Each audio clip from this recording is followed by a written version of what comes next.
Hi, my name's Dan Woodley and I'm a senior sculptor here at Madame Tussauds. My job primarily involves sculpting heads for wax figures and also involves signing off work throughout other departments such as eyes and eyebrows, hairlines and colouring. ET was quite an unusual figure for me.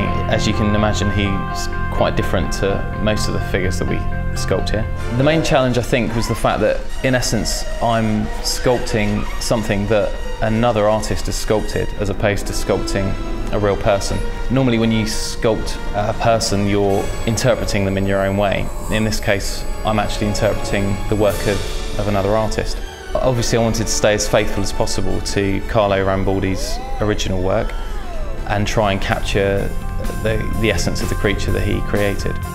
So the first part of the process is gathering reference. In the case of ET, we mostly worked from film footage and from stills taken from the film. We also managed to source some behind the scenes making of books and references which are very helpful to give us different angles that you might not necessarily see in the footage. Once we have enough reference, we start sculpting the figure in clay. We use a metal armature inside to support the weight of the clay, and then the clay's built up around the armature up to the final size and form, and then we continue working into it, adding detail and gradually building the whole thing up to the final finish.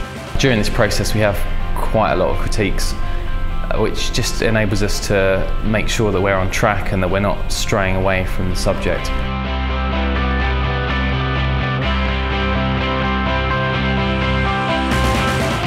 Once the sculpting's completed, it moves down to the moulding department.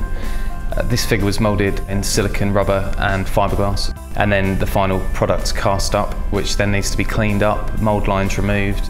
The eyes need to be removed so that glass eyes can be inserted.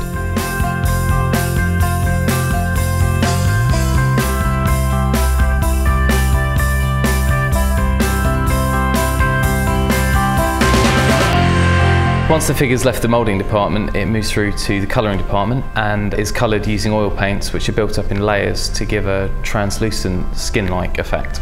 Again, the colourists use the reference that's been previously gathered to match the colours as accurately as possible to the original.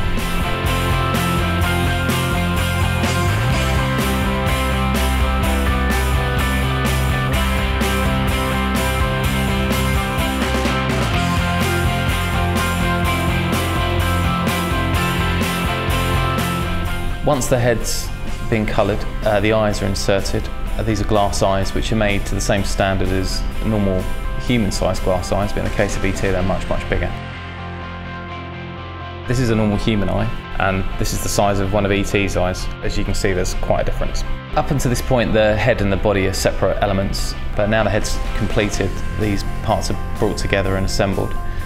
We have a bike that's been donated by Universal Studios to match the bike from the movie, and we've also managed to source a milk crate to match the crate in the movie.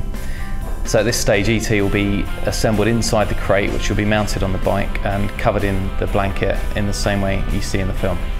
At this stage we photograph the figure for our own records, which allows us to keep an accurate document of how the figure appeared at the point of completion. This helps us to maintain the figure for future use. Another challenge that we faced with this project was the fact that it's a global figure launch, which needs to coincide with the 30th anniversary of the movie ET. This means we're making multiple figures which are going to be installed in attractions all around the world. Of course, all the figures need to be made to the same high standard, but have to leave the building at different times in order to reach their destinations. For the first time ever on Blu-ray, E.T. Phone Home. Own Steven Spielberg's E.T. 30th Anniversary Edition.